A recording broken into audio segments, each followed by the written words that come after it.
Hello, everyone. My name is Morty Shapiro. I'm the president of Northwestern University. About a week ago, I got an email from Lila Wells. I have it right in front of me, and it said, "Hi, President Shapiro. Would you make a short video for our Tanzanian scholars?" And I have to admit, I didn't say this to you, Lila, but if you're watching now, as I assume you are, my initial reaction was no. I started writing actually an email saying, I am swamped. Uh, I get asked to do videos every day, and I can't do more than maybe 10% of them. And I was about to say, I'm sorry, I just can't do it. And then all of a sudden I said, well, Tanzanian scholars, well, I gotta read about this. And I read about the Unite Youth Ambassador Program. And it reminded me, I don't know if Lila knows that, but I did two brief stints in Tanzania in the 1980s. I'm a professor of economics, and while the economics of the developing world, development economics, so to speak, is not my main field, I'm a labor economist, I nonetheless work, at least for a little time, in 17 different countries, about half in Africa and half in Asia, and I was part of a World Bank project that we did in the late 1980s, right around 1990, long time ago, ancient history, when we wrote a book together called Successful Development in Africa. So, when I read about this program and I looked at the biographies of the Tanzanian scholars, I said, okay, I'm doing this. I'm not going to miss this opportunity. So I think I have another 5 minutes or so to give my message. The initial request was maybe talk about leadership. That's not really my field. I thought I'd talk about economics and about the experience of economists working in the developing world, and then something about what does it mean for your own educations as undergrads. I know there are a number of Northwestern undergrads who are probably going to watch this video, and then our colleagues in Tanzania. So the first thing to say about the record of development economists throughout Africa, especially, but in Asia as well, it's been a disappointing record. And again, it's not my principal field.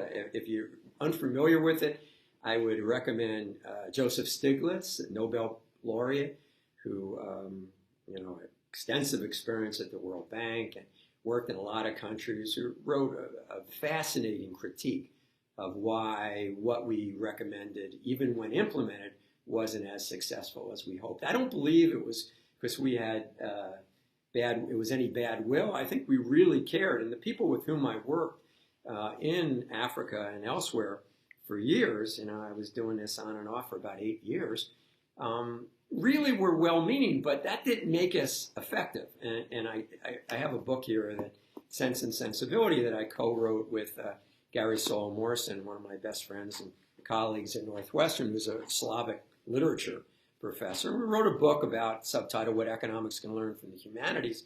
And I tell a story in the beginning of the book of being at the central bank in Cairo. I think this might have been 1981 or some year around then. So I was working in Egypt. And I was giving some advice about what they might want to do. And then the next week I was in Khartoum, or Omdurman. I was in Sudan. And then after that I was in Nairobi in Kenya, and then in Dar. And then Malawi, and then Nigeria, and then Liberia, and reflecting on it now and thinking about the advice, and I could see maybe why we weren't more successful. Some of it was probably good. You don't want to overregulate the economy. You don't want to, try to replace imports. You want to stimulate exports. There's certain things, principles of economic development, that I think are long-standing.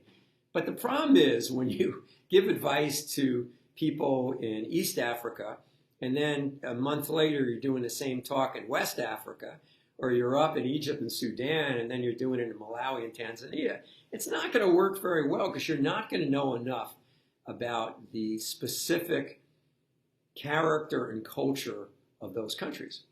And that's why I think we haven't been more successful. And that was a lesson I learned, even though, again, it's not my main field, and that's one we talk about in this book. So what does it mean for what you study in college or in grad school? I get asked a lot, especially when I teach an econometrics, applied econometrics seminar, by people who study econ and math, they say to me, Professor Shapiro, I have another elective before I graduate. What's the next statistics or econometrics course I should take, or economic theory course, or math course? And I always say, what do you want to do? And a lot of them, grew up in the States. They live in the States, went to high school in the States.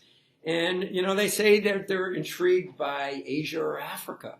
And they want to make a difference. And they want to apply the skills they've learned at Northwestern, to helping people, not only in the U.S., but throughout the world, and particularly the developing world. And I said, well, what do you know about Africa? Have you studied, the history, the politics, the art, the music, the literature, the language? And quite often I get blank stares facing me. No, not really. I said, well, don't make the mistake I did when you go in country and know nothing about the countries you're at, that you're legitimately trying to help.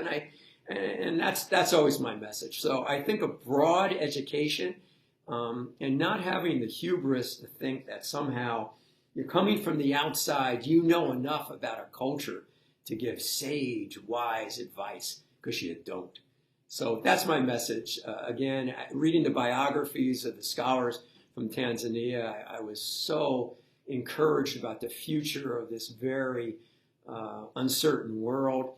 But also knowing a number of the Northwestern students participating in this program also gives me hope. So again, if I said anything that makes sense or resonates, good. If not, all I want to say is congratulations. Keep that program going. And I'm honored to be able to say a few words on behalf of myself and of Northwestern University. Thank you, and go Cats.